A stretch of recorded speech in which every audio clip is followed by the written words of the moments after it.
Welcome to the Gutsy Health Podcast. Hey listeners, Shanique here. Before we get started, I wanted to let you know that my digestion restoration workshop is ready for enrollment. 9 out of 10 people have gut issues. That's 90% of people. And PPIs are one of the most prescribed medications. We're in a digestion epidemic, you guys, and this needs to stop. And if you're someone who has digestive issues like gas and bloat or skin issues, or if you have some kind of autoimmune condition, or if you've taken more than 4 rounds of antibiotics, or even if your kids have taken more than 4 rounds of antibiotics, and you're now having a hard time with digestion and absorbing your nutrients, then this course is for you, because I want you to feel good and I want you to eat everything that you can. I want you to absorb your nutrients. I want you to feel like you're living your fullest life with vibrance and energy. I want parents to have the stamina they need to keep up with their kids. And we can only do that when we are digesting and absorbing our foods properly, because you aren't what you eat. You are what you absorb. So if you're ready to step into your power and ready to heal and live your most authentic life, abundant with health, energy, and happiness, sign up. You see, your gut is the root system to the rest of your body. If the roots of a tree are decaying, the whole tree dies. So if you're experiencing problems with your root system, which is your gut, then learn how to fix it and heal it. All classes are actually on Zoom. So if you miss a class, you can go back and watch the recording. Also, seats are limited, so book today, because early bird registration to get $100 off this course ends this Friday, June 18th. So there is a Tuesday cohort class and there's a Thursday cohort. So sign up for which day works best for you.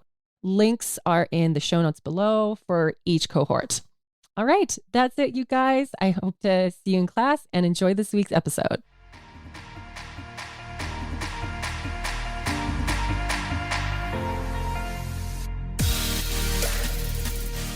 This is the Gutsy Health Podcast with Shanique and Tristan Roney. Hey, you guys, welcome back to the Gutsy Health Podcast. I have my co-host Gina Warfel, and then we have Ben Bikman back on the podcast. You guys, when we had him on about a month ago, everyone's minds were blown. It was one of my most shared podcasts, like one of the highest downloads.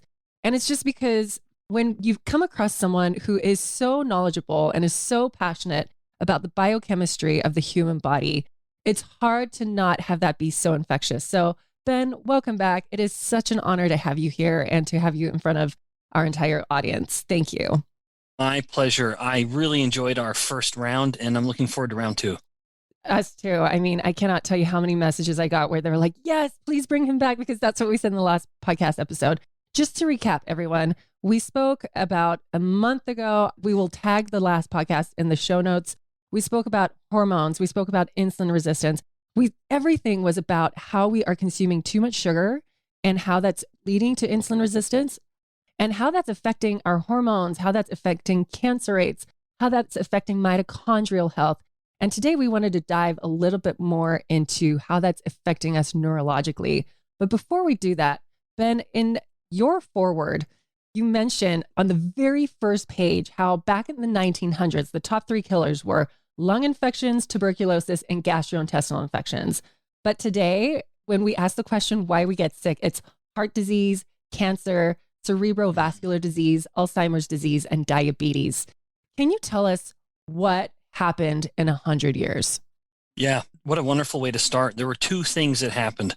One was the genuine benefits of scientific knowledge in the realm of our understanding of human health. And that was really the discovery of antibiotics. Mm-hmm. And that is why we had the almost total loss of death or the taking away of death from infectious causes.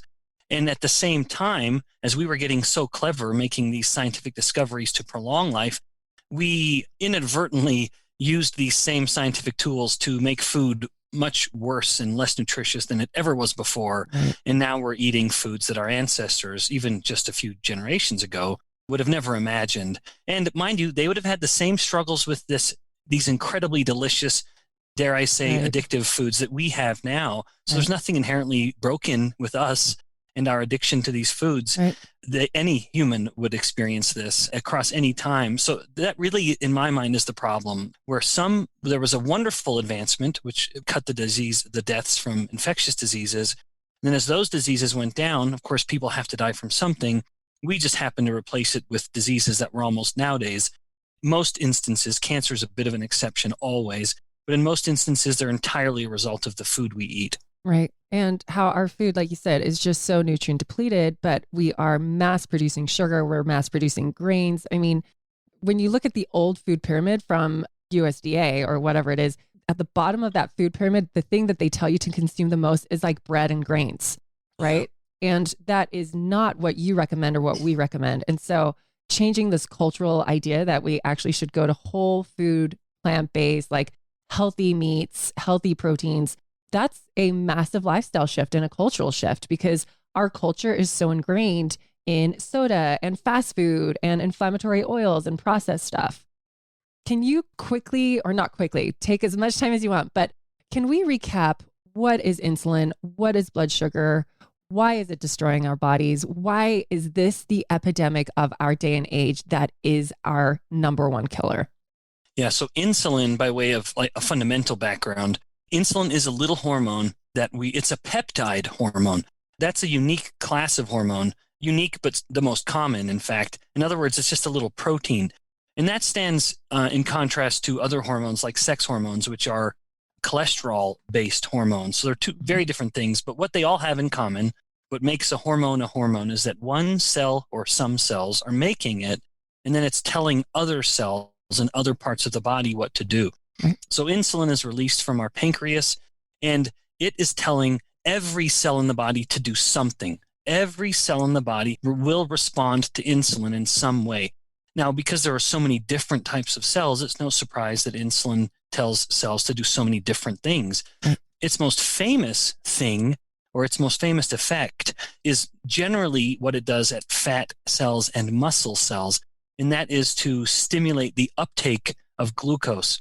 Essentially, when glucose is up in the blood, if it stays up, that's lethal. We would literally die from that through a couple different mechanisms, but nevertheless, it would be lethal. So insulin comes in as the hero and knocks on the doors of the cells in the fat tissue and muscle tissue, opens these glucose doors and allows the glucose to come in from the blood, thereby lowering blood glucose. And then insulin, having done its job, retreats back into the background and insulin levels will go down. That is the natural physiological process. But as happens so often in physiology, there's a pathophysiology to it. There's a sick version of it. And the sick version of it essentially comes from our incessant consumption of insulin spiking carbohydrates. Now, we make that even worse by adding to these insulin spiking carbohydrates highly refined oils as well. And that is essentially, in its simplest version, that would be a carbohydrate that is packaged in a bag or a box with a barcode. If someone's eating their carbohydrates from prepackaged foods, it is almost certainly going to be containing some refined seed oils, most especially soybean oil, or they may be clever enough to call it vegetable oil. And there's no such thing as a true vegetable oil. It's all these seed oils. And that is how they come together. And that there's not to get off the topic, but I will for just a moment, that almost right there is the division in how I view carbohydrates, that I in no way throw all carbohydrates under the bus, despite someone might perhaps wanting to hear me say that. That's not what I'm saying. Carbohydrates should come out of bags and boxes, and they should be fruits and vegetables, especially.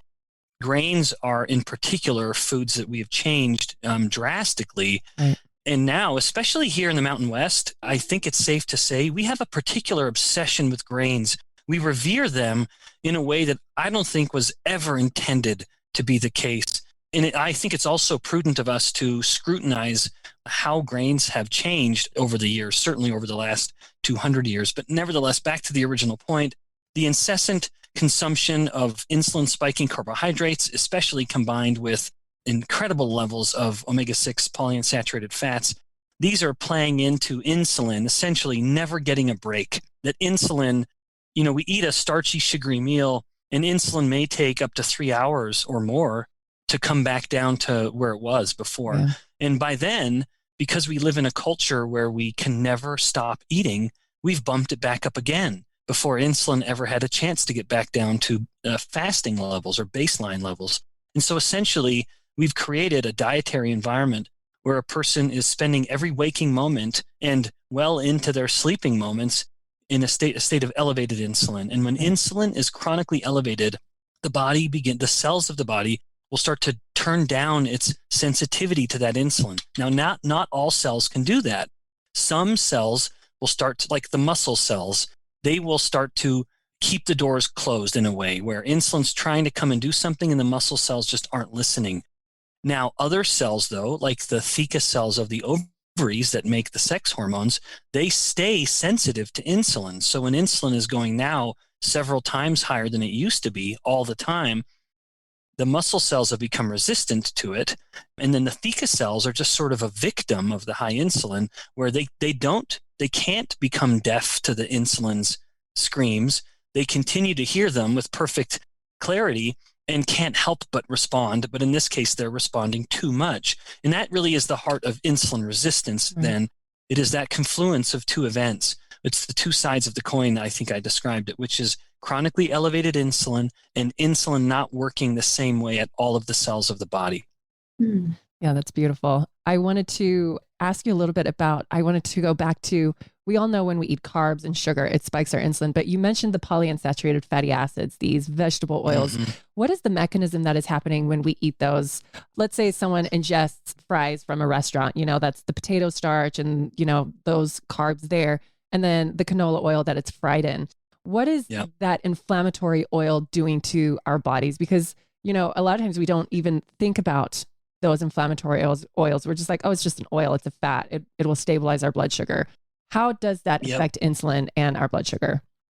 Yeah, so the effect, that's a wonderful question. The effect so the primary fat, just to be very specific, the primary fat of concern or of interest is a fat called linoleic acid. It's basically a kind of a version of olive oil, where olive oil has one unsaturated bond. Like a fat molecule is a big long string. It's like a pearl necklace.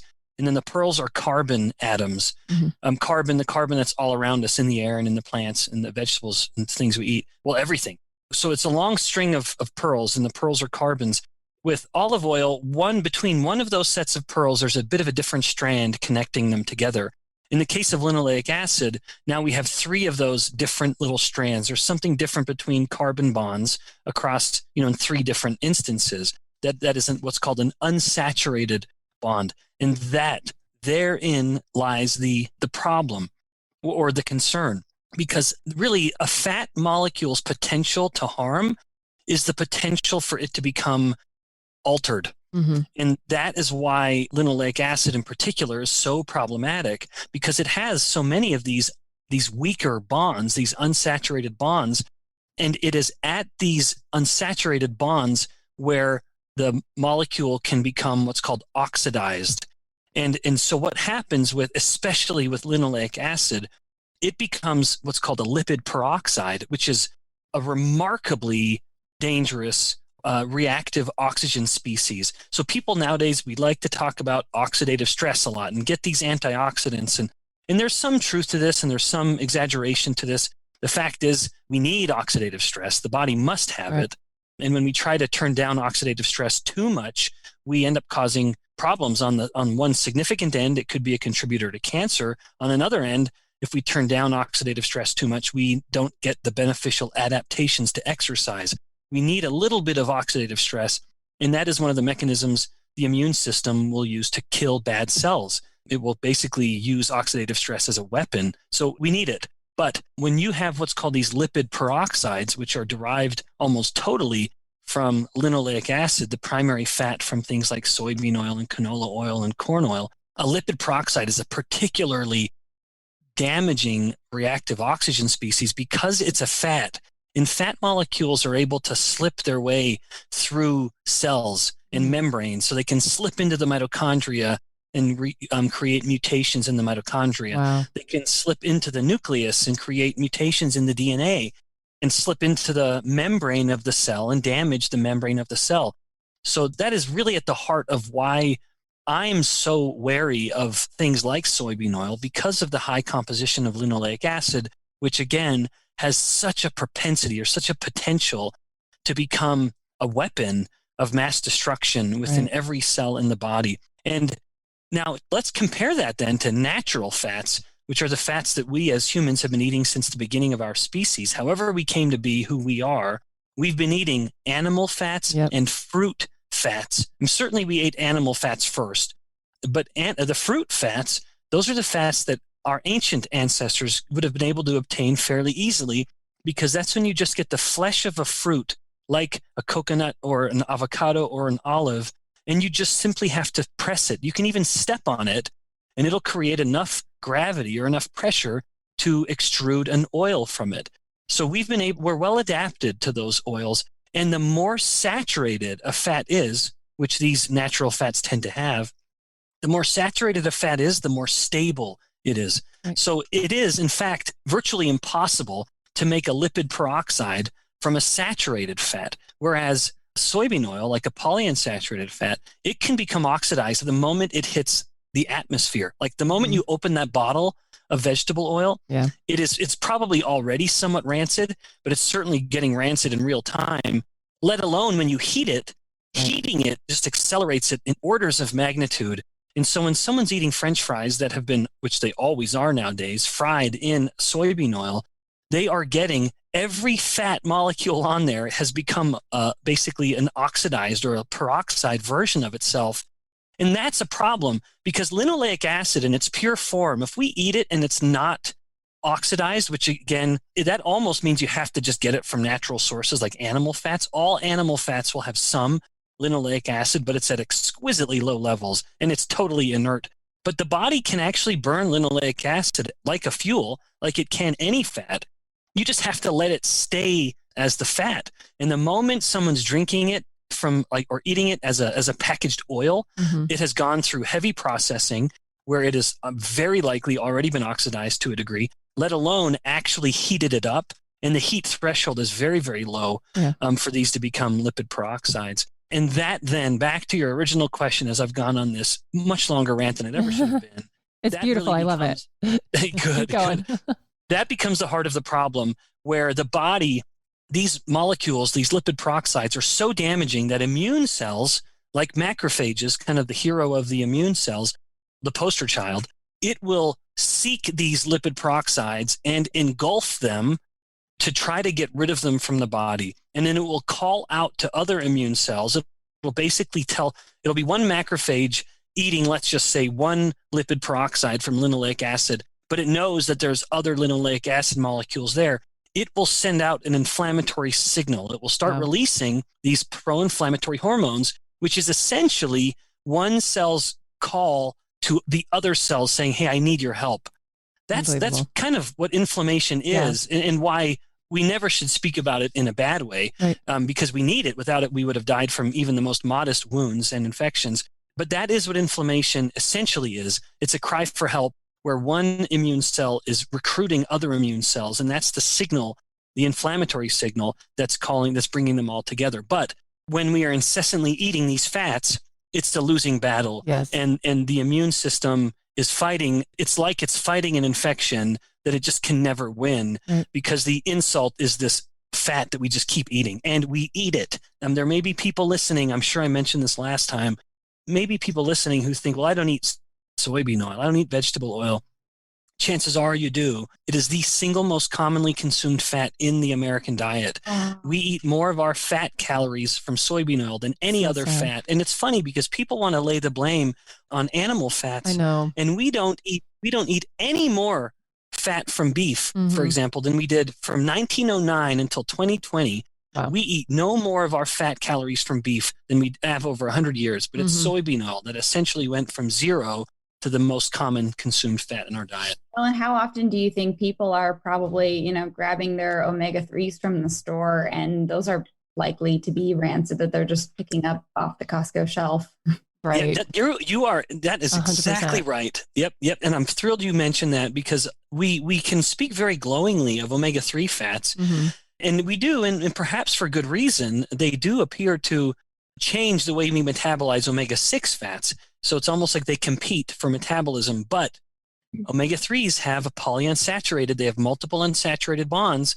And so we should also scrutinize how they have been processed. Right. And while I am a big advocate of omega-3, I'm a big advocate of getting it the way God intended, which is eat it in the natural form, get it from fish. And the linoleic acid, that the omega-6 fat that's coming in those animal fats, you don't have to worry about it at all. The body knows what to do with it when it gets it in its original form. Amazing. Now, what about when you cook that fish? Do you think that heat just is oxidizing those omega-3s?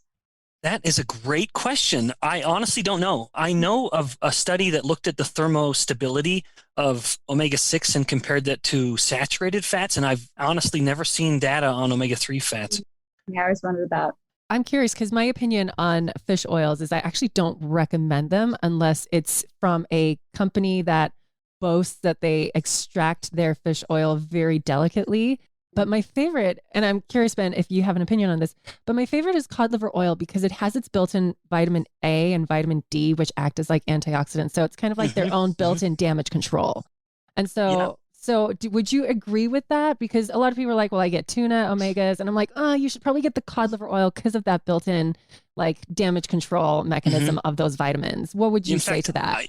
I think that's genius, actually. So if there were some assurances that the omega-3 oil was kept at, say, cold temperature and not processed other than just somehow simply extruded, which I actually don't fully understand that process. But the fact that natural omega-3 fats come with like vitamin E or for example, which these known antioxidants, it might be nature's way of preserving the polyunsaturated fat in its natural state. Right. So yes, I would in fact agree. I would think cod liver oil would be a better choice. Probably like the most ideal, and I know both of you are going to say yes, is like, I love sardines. Like sardines are such a good superfood. And you guys just try it with a little bit of like mayo and a little bit of apple cider vinegar and like dip some crackers in that or I like avocado and salt. Yes. Like it can be so good. If you guys like tuna, you'll like sardines. Sardines are a great omega-3 source as well as other things. Ben, can we transition into talking about neurological health, Alzheimer's? I know you've been doing some research around this. And if you guys are interested in hormone health, weight loss, cancer, we spoke about that in the last podcast. Definitely go and listen to it. It was so popular. But today we wanted to really unpack neurological disorders and how insulin and sugar affects that. Yeah. So let me speak to my own data first, which I can speak to, of course, as an absolute authority. And then I can cite other data and then maybe present the bigger picture. So our publication from a few months ago revealed that the background is that we had access to actual human samples from the hippocampus. So humans who had died, with our collaborators, actually measure a huge list of genes from the hippocampus of people who had died with Alzheimer's disease and people who had died without. And they were age matched. So these were people of the same age. We were able to compare them across like that. Maybe additional background, the hippocampus is the memory and learning center. So that is the site of concern when we talk about things like Alzheimer's disease and cognition. There are other brain centers like the hypothalamus is the appetite center, for example, and the other sections. But the hippocampus is the site that we're interested in when it comes to memory and learning. So that's where we did our studies. And we looked at gene expression involved in two energetic pathways, glucose metabolism and ketone metabolism. And why those two? Because those are the two energy sources for the brain. The brain doesn't use fat for fuel. The brain is so fat itself, it uses fat for building itself and for structure. So ketones are a fuel that the body can get from fat. And then glucose, of course, is just glucose. Now, those are the genes we studied. And we found that virtually every gene involved in glucose metabolism was significantly down, not even subtly down, but a lot down from the hippocampus of the people who had Alzheimer's disease at the time of their death. In contrast, the genes involved in ketone metabolism were almost totally normal. And these were a lot of genes. I think we measured around 25 genes involved, literally every one involved in glucose metabolism, and they were all down. We measured the roughly 18 genes involved in ketone metabolism, and only 2 of them were down in one particular part of the hippocampus. All the rest were normal. That was a tremendous genetic justification or corroboration of what other groups have seen. So those are my lab's data, and we have more to come on that soon. But then it was a perfect corroboration of other human data. And this is other groups now that I'm citing, but other groups have shown that people with even mild cognitive impairment, so really early stage Alzheimer's disease, when you measure the rate of glucose metabolism in their brain, it is significantly down. And again, this is even in people that would not be diagnosed with Alzheimer's disease, that they kind of just, it's early, it's so early. And yet we see these detections, we can detect this reduction in glucose use. However, ketone use was totally normal. Wow. And this is something that you can detect. There was a study from the same group. They measured this brain energy use in women in their 20s who have polycystic ovary syndrome, which is, of course, an insulin resistance problem that we spoke about last time. So this reduction in brain glucose energy use is so sensitive that you can detect it even in young, healthy women in their 20s. Right. And you can correlate it with just even modest cognitive impairments. So this is something that really persists. So why is this happening? Like, why, when the brain uses glucose for fuel, why is that genetic component so sensitive and like so easily broken down? Is it because we're eating too much glucose? Is it because it's a really sensitive and finicky gene? Is it because we're supposed to be oscillating between ketones for brain fuel and glucose for brain fuel? Like, what's happening, do you think? Yeah. There's so much. I'm going to try to remember everything that's going through my head right now to try to get it all out there, because it's such a great question. And I have, if I may say so, such a great answer. So there are some unknowns here, of course. And so I'm speculating a little. The low-hanging fruit, I'll start with that, then we can climb the tree to the harder fruits. The lowest hanging fruit would be insulin resistance itself. Yeah. That we know the hippocampus becomes insulin resistant. We know that people with insulin resistance, even PCOS in girls in their 20s, let alone an older, a 60-year-old guy who's overweight and has hypertension and type 2 diabetes, we know that insulin resistance is an incredibly relevant risk factor when it comes to cognitive impairments like Alzheimer's disease. Yeah. And what is likely the case here is that the hippocampus has also become insulin resistant, and insulin controls glucose use everywhere to some degree. The hippocampus is no exception. It's kind of like the muscle and the fat cells that I mentioned earlier. Wow. There are glucose doors that insulin needs to come and knock on for them to open. Well, the hippocampus has some of these doors. So as the hippocampus becomes insulin resistant, it is just reducing all of its glucose metabolism. So that's the low-hanging fruit that I can mention with pretty high confidence. That is really scary. Can I just say that? Because most of us have insulin resistance. So if we have insulin resistance in our muscles and our fat cells, we have it in our brain. That's what you're saying.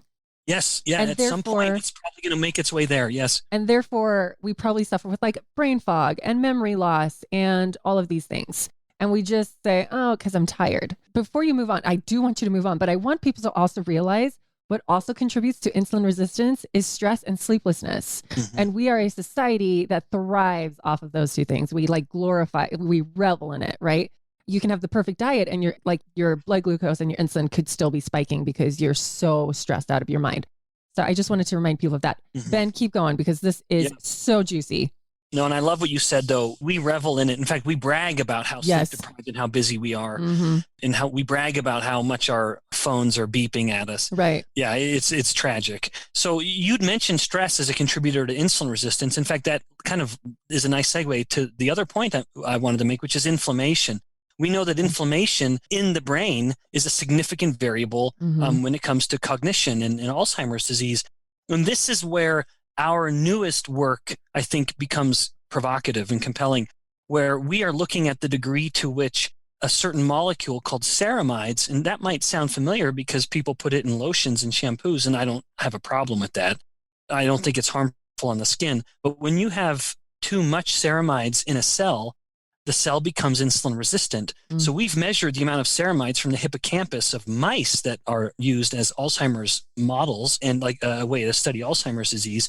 And we see that there is much more ceramides in the hippocampus.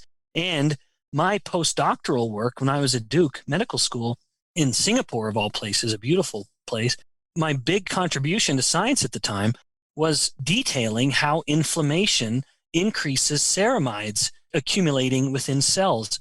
And so another contributor to this, kind of separate from insulin resistance in a global way or in a whole body way, is that if the hippocampus is experiencing inflammation, then it will be accumulating ceramides And then the ceramides, in turn, will make a cell insulin resistant, hippocampus included. So it still comes back to some form of insulin.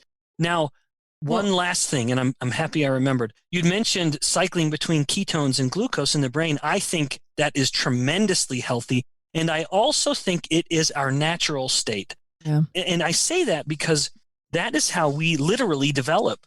In the fetus, these were studies from rats because you couldn't do these kinds of studies in humans.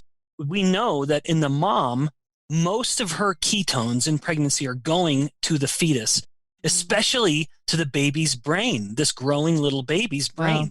I very much suspect it's similar to humans. So even the developing in utero little baby's brain is hungry for ketones. And we see that with newborns. So even once baby has come out of mommy and is now a separate little being. Yeah. Well, I would say it always was. Now it's just, we see it as a separate being.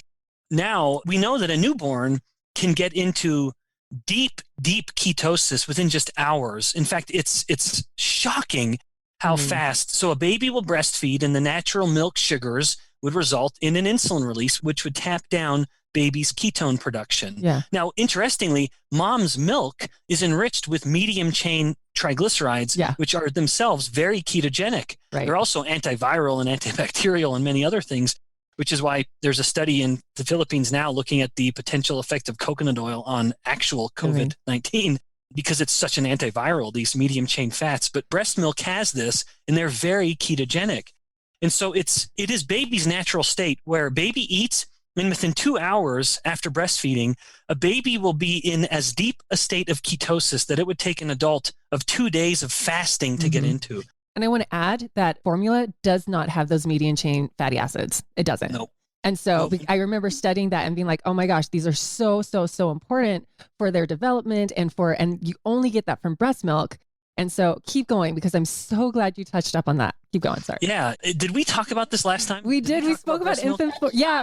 We spoke about how formula, the first ingredient is high fructose corn syrup, and all they care about is the macros and nothing about micros. And so we are just setting up babies for failure when it comes to insulin resistance. Yep. And really not that I'm giving anyone advice, but if this were my baby and we weren't able to have breastfed our babies, I would do everything I can to find something like a good goat milk source or something similar. But all of this just reflects that ketones, and then maybe to really put a fine point on it, one of the reasons premature babies will so often experience learning disorders later in life, like actually have genuine developmental delay and learning disorders, it's very likely because they don't have enough fat when they're born. And an underweight, because that's what happens kind of the last trimester, mind you, when mom's insulin levels are at her peak to help baby get fat. But that's really it. Baby, everything is essentially there and ready to go. The lungs aren't quite polished off, but it's to essentially help baby get as fat as possible. Wow. Because once baby is born, all of that fat, and of course the fats that baby's getting from milk, that's going to be a source of ketones for the baby. Mm-hmm. And those ketones will fuel the brain. And so a key to a healthy baby is truly its fat. And that is something, and if I said this last time, I apologize, but that is something where we as mammals are incredibly unique. Humans, we human mammals, we are, which all of us are, of course, we're so unique because we are the only land-based mammals that are born obese. And we are the only mammals, bar none, full stop, has a brain and skull larger than the birth canal. Yeah. We have these massively big, hungry brains that we're born with, and they need ketones to fuel them. So if a baby is born underweight, we really want to fatten that baby up. Now, we don't want to do it with soybean oil, which is what formula has in it. Mm-hmm. We want to do it. Soybean oil is the main fat in baby formula. We want to do it with natural fats like dairy fats, if at all possible. Again, I'm not giving advice here, and I don't want someone to misinterpret what I'm saying, but a baby is supposed to have fat on his or her little body, because that fat will be burned as ketones, and ketones are perhaps the preferred fuel for the human brain. Wow. And you said the preferred fuel. How often should we be in ketosis? And how do we get into ketosis? And what should we be doing? What is the ideal scenario as people roaming the earth right now, as far as brain health goes, that we have these brains that are not aging? Yeah. So I do think ketones. I say ketones are a preferred fuel because some of these same studies that I've cited and others find that as ketones start to go up in the blood, and the fastest way to do that is fasting. And what we see is that as ketones are going up in the blood, brain ketone use goes up as well. And there's a huge, tremendous myth, and this is largely perpetuated because of well-intentioned yet ignorant professors at universities who say that the brain can only use glucose, and that is absolutely false. Yeah. When ketones are available in the blood, the brain will be getting 75% of all of its energy from ketones. So glucose takes a back seat to ketones. The moment the ketones are in the blood, the brain will start using them. That, to me, even though the body can be swimming, it can be flush with glucose, but the moment the ketones are there, it starts to switch over and start using ketones. That, to me, is quite telling. That's super telling. Of just how valuable the ketones are to the brain. So there's no clear... So, Janique, your question I love, and I have to just speculate here because I don't know of studies that have, quantified the amount of ketosis or frequency of ketosis. I would say a person would maybe on one end, I'll say this, and it'll be a little bold. I will say be in ketosis every morning, at least at some point in the morning. And that is very doable. Someone might hear me say that and think, oh my goodness, that's ridiculous. It isn't. If someone fasts for about 16 hours, they'll usually be at the low levels of ketosis. And that is fine for the brain. The brain will start using it. And that's not as hard as people think, because it basically means don't snack in the evening and don't eat a sugary or starchy breakfast. Right. That's it. If someone just does those two things, when you're done dinner at 6 o'clock or so, you're done. No more food, because anything else you eat is going to be junk. That's when we're at our weakest. That's when we're at our, weakest to temptations. What do you think about exogenous ketones? Helpful, not helpful? Yeah, really, that's great. So can you explain what exogenous ketones are? That's when you ingest it from a product. Is that correct, Gina? That's right. Okay. Yeah. Yep. So exogenous, it just means it's coming from outside of the body, as opposed to, say, endogenous, which is when we make it, or it's coming from within our own bodies. So there is enough. So ketones over the past few years have been shown to be so genuinely beneficial, reducing oxidative stress, reducing inflammation. And I don't say these things lightly.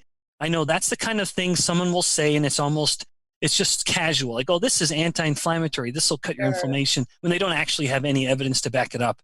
It literally will result in less oxidative stress when it's burned as a fuel. It will literally inhibit inflammation. So these are very, very well done studies that prove this. So I can understand the interest in ketones. And my thought on exogenous ketones is that if someone is experiencing a disorder that requires high ketones as almost part of the therapy, then exogenous ketones are entirely justified. Yeah. And that would include things like neurological disorders. If I were talking to someone who had Alzheimer's or early stage Alzheimer's, I would absolutely encourage them to look into some exogenous ketones. But the same goes with migraines. So everything, as I've been speaking about Alzheimer's disease, there's been this common undercurrent that actually flows through other neurological problems, which is this brain glucose hypometabolism, or a brain that is not getting as much energy from glucose that it used to. We've been speaking about it in the context of Alzheimer's disease, but the exact same thing is evident with epilepsy and with migraines. So people who have migraine headaches also have detectable or demonstrable reductions in brain glucose use. It's just a different part of the brain in all of these disorders, but that's what they all have in common. They all are, to some degree, problems of the brain kind of being hungry. And the hunger is derived in two ways, because it can't get enough energy from glucose, and there are simply no ketones around to provide the alternative fuel, because the average individual is eating starchy, sugary meals 6 times a day, and so they don't have any ketones. So exogenous ketones, I think, are warranted, certainly in those instances. I would say they're also warranted in extreme athletics, because it is another fuel that a person can take. Sure, they're drinking their Gatorade, which of course is pure garbage, but it's giving them glucose, which is a genuine energy source. And you could also be drinking ketones as well, which is an entirely separate energy source altogether. So what are your thoughts on, is this the same for like MS, Guillain-Barré syndrome, or is it just specific to like the brain? Yeah. Oh, that's great. So MS, there is even there a little bit of evidence, nothing as compelling with the other ones I just mentioned, There's a little bit of evidence to show that ketones and ketosis might be helpful. I actually think it's less a matter of energy in that case and more a matter of inflammation and the loss of myelin, or these kind of neuroprotective wraps around our neurons. There is studies to show that people with MS benefit tremendously when they eat more fat and have more cholesterol in their diet. And that could just be part of the reality that where myelin, this protective covering of neurons, relies on cholesterol. And that might be why people who take cholesterol inhibiting medications like statins can so commonly suffer from pain, tingling and burning, because the loss of cholesterol is resulting in literal damage to their neurons. Oh man, don't get me started on statins. Like, we could do a whole podcast on that.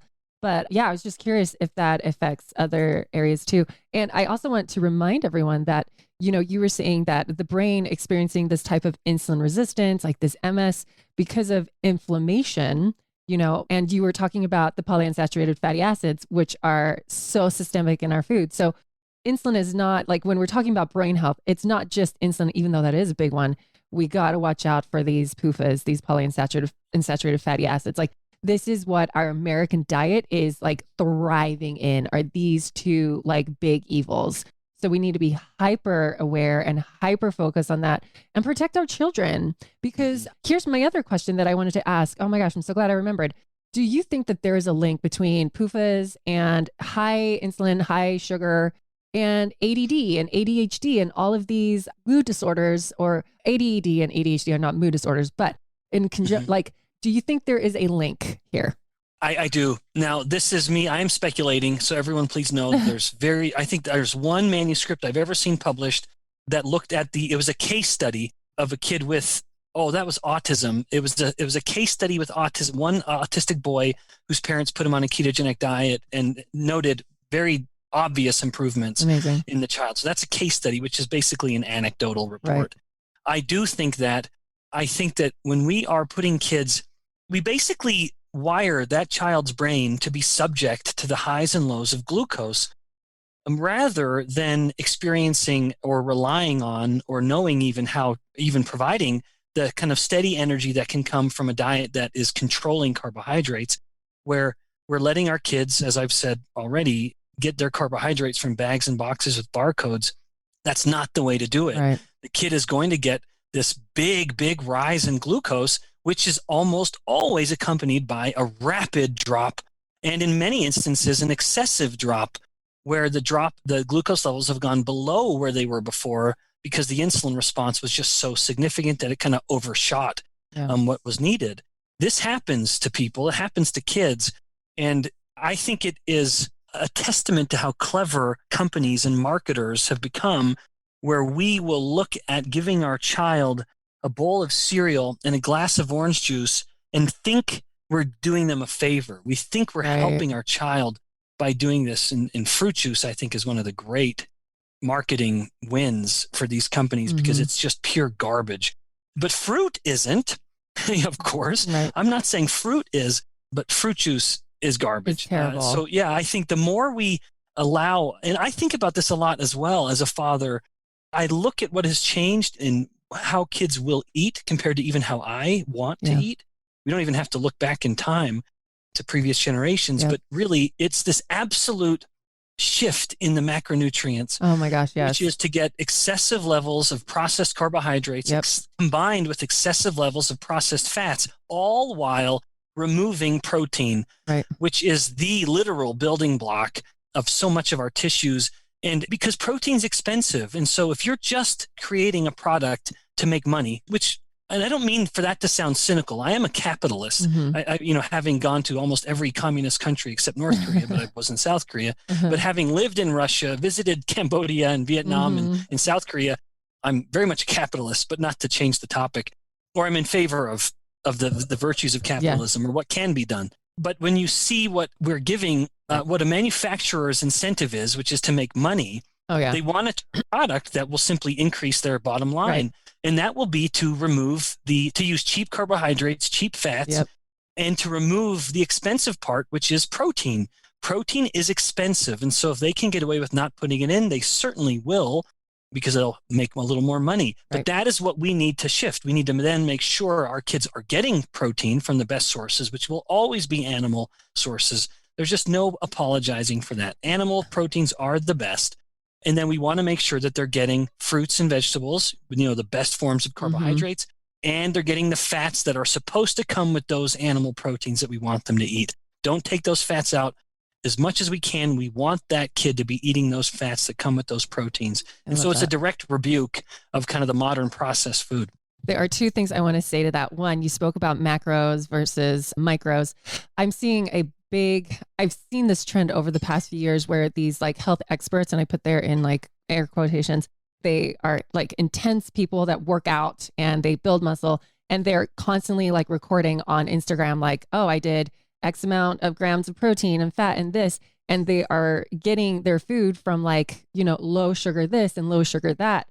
5 years down the line, they're starting to be hit with like all these health issues, right? And they're starting to learn like, oh my gosh, I did this wrong, and these artificial sweeteners are damaging my liver, and it actually wasn't about the macros. I didn't get enough micronutrients in. And so I'm not saying like, oh, this is so interesting and fun to see. It's not fun to see people suffering, but it is a testament to macro versus micros. Like if you are eating what nature made you, if you're eating, vegetables and fruits and healthy proteins and legumes and all of that, like you don't have to count macros. Like you shouldn't. Like your body is designed to eat these foods and thrive off of them. Like it literally, these foods have like the damage control built in them to heal and repair and to stabilize things. So I'm so glad you spoke about that. There's one other thing, touching on the capitalism thing. Oh my gosh. I want everyone, if you have time, go to YouTube, or maybe we'll find the link and put it in the show notes. But Hassan Minhaj, he has a show on Netflix, and he highlights the capitalism around soda here in the United States and how it went into China and how it went into India, and how they literally paid their own scientists to create the campaign of you're not fat because you're eating sugar, you're fat because you're not exercising. So just exercise more and consume your soda. And then they also they paid off, or they had like employees within government structures to keep repeating that and saying that same story. So not only did they have their own private funds, but they had like paid off people, and it's all in the name of capitalism. Like you said, I'm all for capitalism if it's not off the backs of the health of the American people or people in general. We even see this, and this is happening still in real time. Right. One of my biggest groups that I've had to struggle with professionally are a group of dietetics or dietitians. Diet in this, you look at the American Dietetics Association, who actually grants the license for dietitians, and look who is funding, who's paying for the party. And I remember going to my first conference by the Academy. Oh yeah, Gina, you're part of you're up to your eyeballs in these folks. Yeah, well, I remember going to the first conference by the Academy, and it was funded by pop soda companies. Stop and it. General Mills, and these were the big major sponsors just feeding the information. And you're like, what? Yeah. I remember there was a picture going around that really gave dietitians a bad name, because there was a photo of a dietitian with like Snickers bars, and she was like, yes, this is a healthy part of our diet. And it's like, I get it, the balance and all things included, but to come from this point of like, this is a healthy choice, or it's like, I don't know. It just that the whole conference was being funded by different soda companies and General Mills, and that's all that it was just awful. I never went back again. I don't blame you. And well, in fact, there's something I can't help but add this to what you're saying. One of the great, I guess, for lack of a better word, is myths. One of the great myths of modern kind of nutrition is this idea of moderation in all things. But that's, in principle, that sounds so wonderful. Right. But when you're talking about addictive foods, you can't moderate something that's addictive. I mean, tell the alcoholic 1 glass of wine per day is perfectly healthy. Right. But they can't do that. They can't stop at 1 glass of wine. So while in principle, I can sort of sagely nod my head at the idea of moderation in all things, but in practice, it doesn't work, because then we're talking about addictive foods. And that's usually where, ironically, that's typically where people are invoking it. They're talking about, well, I'm having my big Coke and I'm having a candy bar, or I'm having some French fries, but it's okay, moderation in all things. And yet that's the very thing they can't moderate. No one ever says that while they're eating an apple or they're cutting into a steak. Right. I'm And going why to have can't we treat and indulge ourselves in what nature created, like Right. fruits? Like if you really tune in your senses and you eat fruit, it's like, oh my gosh, this is so good. incredible. Yeah. What an incredible experience. Why do we even need to have the Snickers? Well, and also like we need to remember sugar is the most addictive substance on the planet. And it's a legal substance too. And so these companies, these corporations, they know this. They use it to their advantage. Like, why do we monitor other things? But when it comes to sugar, it's just like free range. It's like, yeah, put as much sugar in that as you want. We're not going to limit it. Like, what's happening? Like, where is the government there? Where are the dietitians protecting us from that, right? I mean, Tristan's been in the hospital so many times, and I look at the menu items and I am dying inside. And the protein shakes that they recommend, and I am dying inside. And these are all designed by dietitians who are counting these macros, and their education and their whoever's are being funded by these companies that really don't have our best interests at heart. Like they don't. And we kind of went on a tangent. I'm so sorry, but people need to know this. Like they need to know that this is the political climate. Like food is politics, people. It's all about your money. It's all about like how much money they can get out of you. And it's like, what a great business model too. Like have a legal addictive substance and just sell it in mass, right? Make it look beautiful. You're in fact, even further, they can put a American Heart Association stamp or American Dietetics Association stamp of approval. I know because they just removed the animal protein and the saturated fat and they replaced it with junk, and they can actually advertise it as healthier than the real thing. Right. I just can't. Oh my gosh. I want this to just keep going. I want it to keep going and going and going. Oh my gosh, Ben, this has been amazing. I know listeners are going to like just love this. Gina, are there any other things that we want to unpack? And Ben, are there any other things you want to unpack before we like close this up? Because it's been so beautiful. I would love to just summarize. Like if you could give like, for people who are like, okay, my mind is blown with all of these things, like what would you say is one or two main takeaways of like, what should they do right now? Oh, what a good question. Yeah, that's a good question. Well, given the topic, the various topics, but the brain topic in particular, maybe I can come back to the sentiment I expressed earlier, which is give your brain a break and let it be the true hybrid engine that it wants to be, and quit depriving it of this alternative or additional fuel, namely ketones. And I think the best, easiest way, you don't have to go on some strict ketogenic diet or the keto diet or anything like that, or multi-day fasting.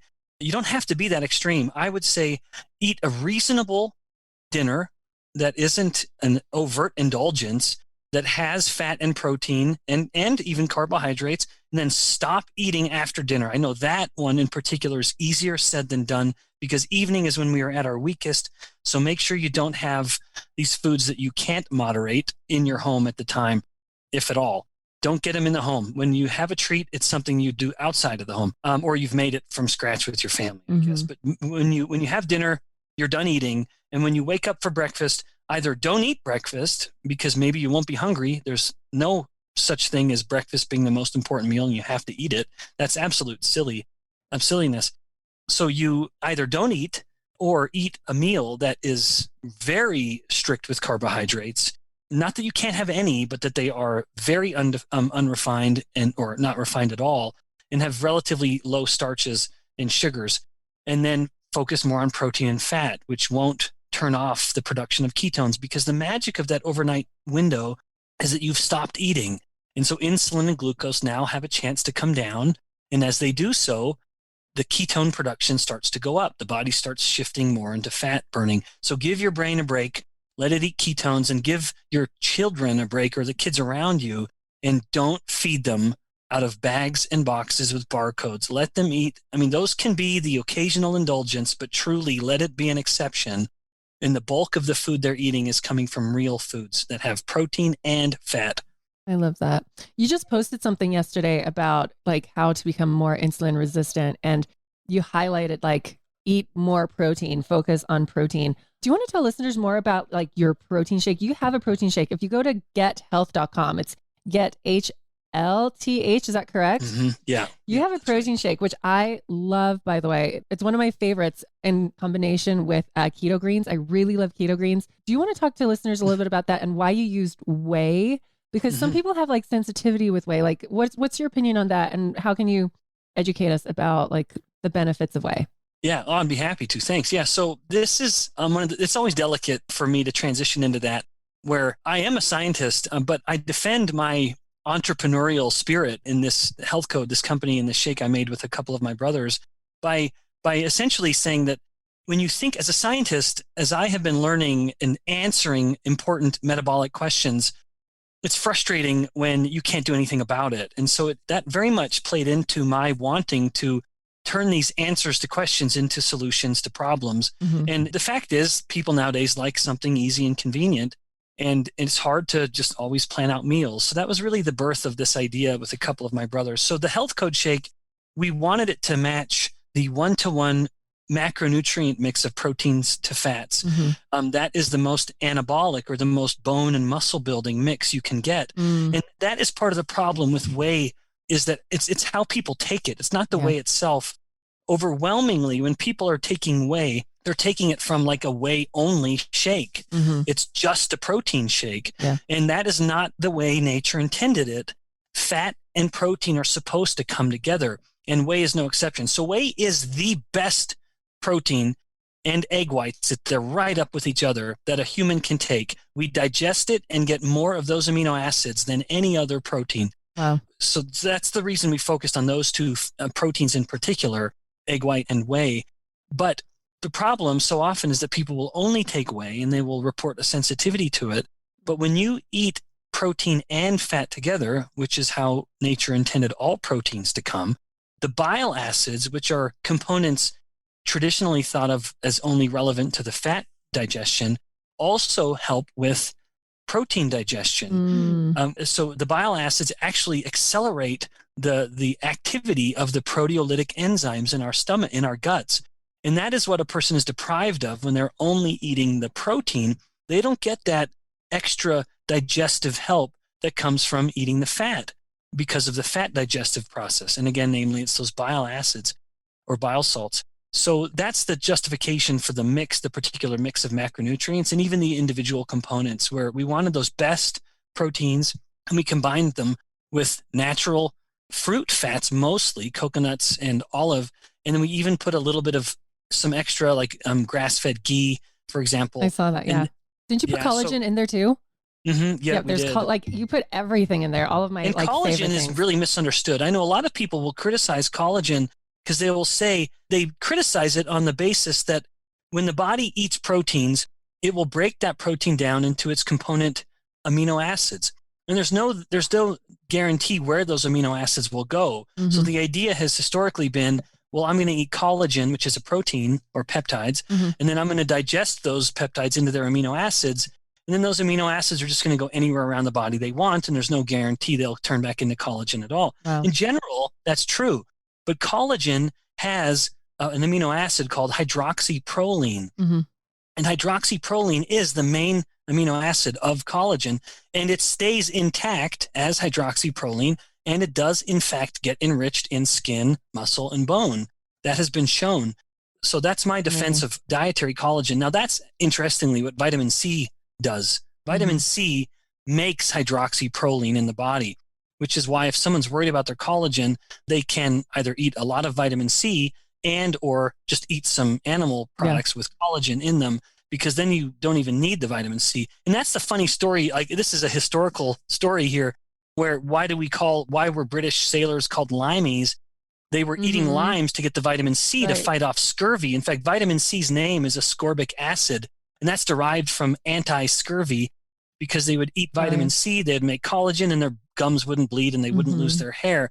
But that all started because they'd stopped eating meat. The British rations had changed from eating meat to eating just kind of this bread cracker-like substance, which was, of course, deficient in collagen and totally deficient in vitamin C. So then they just started adding limes, and they got enough vitamin C to stop the scurvy. But at the whole time, they could have just gone back to eating meat, and they would have been fine. Right. So I'm curious if you've heard this mechanism before. I went to a conference one time, and they were saying that the main mechanism benefit of collagen is that it actually has a hormetic-like effect, where it like if the fragments are small enough, it gets digested and absorbed, and then it passes by cell receptors, and then cell receptors receive that information as though there were degraded and broken down collagen in the body. And that upregulates our body's production of collagen, that it's not so much as being deposited, but also being deposited, but also signaling to the body that there's been broken down collagen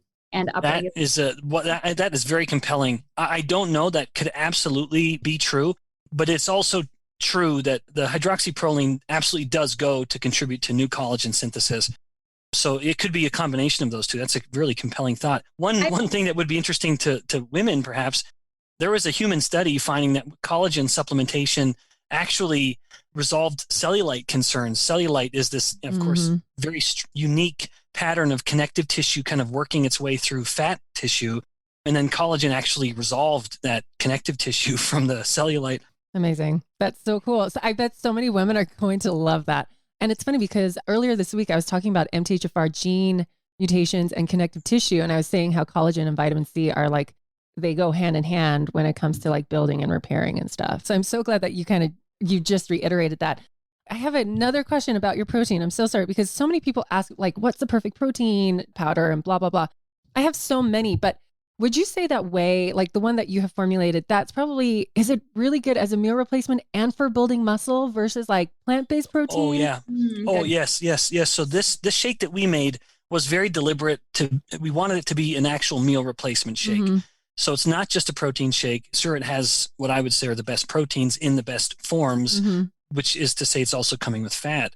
But we really did want it to be a meal. So it's has a caloric load and satiety to make it a meal. Yeah. But yes, I think someone can very much look at it as a kind of recovery meal, or I don't only just take it as a recovery meal. I will sometimes use it for breakfast if I'm hungry enough, or depending on the demands of the day. But yeah, it's a meal replacement shake, but yeah, it has protein, and calling it a protein shake is, it's not wrong, but it's also meal replacement. What would you say would be a priority if somebody was wanting to work on extending their fasting window, but maybe they only have time to do their workout first thing in the morning and they're doing their strength training and they want that recovery? Do you think they should continue to push that fasting window or just get in that muscle recovery with the shake? Yeah. So I think that we underestimate the body's ability to make muscle, which is to say that you can build muscle and be strengthening your muscle even though you're fasted. The primary thing would be to ensure that you're not, that would get harder the skinnier a person is, because if we have fat tissue, that fat in a way defends our muscle, because if we start running out of fat, then we start running out of the ability to make ketones, and then the brain is left demanding 100% of its energy from glucose, and muscle protein can turn into glucose.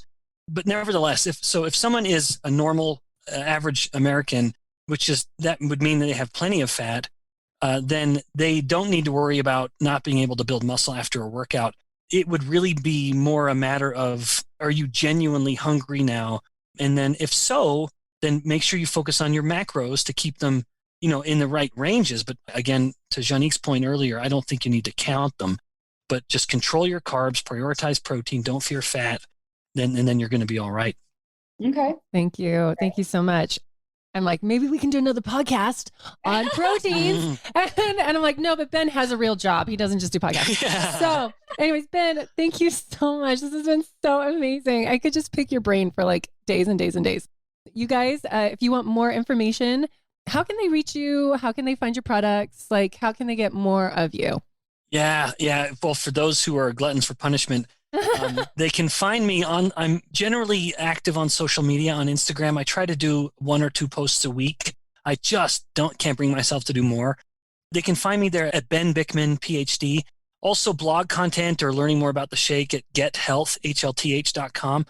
And then check out my book. All these are topics that I go into, book length detail in a book, Why We Get Sick. You guys get the book. I mean, you literally can just open a page and there's just truth bombs. For instance, I just opened the page today and was talking about low breast milk supply. Apparently, if you're not producing enough breast milk, it's because you have too much insulin and you have insulin resistance.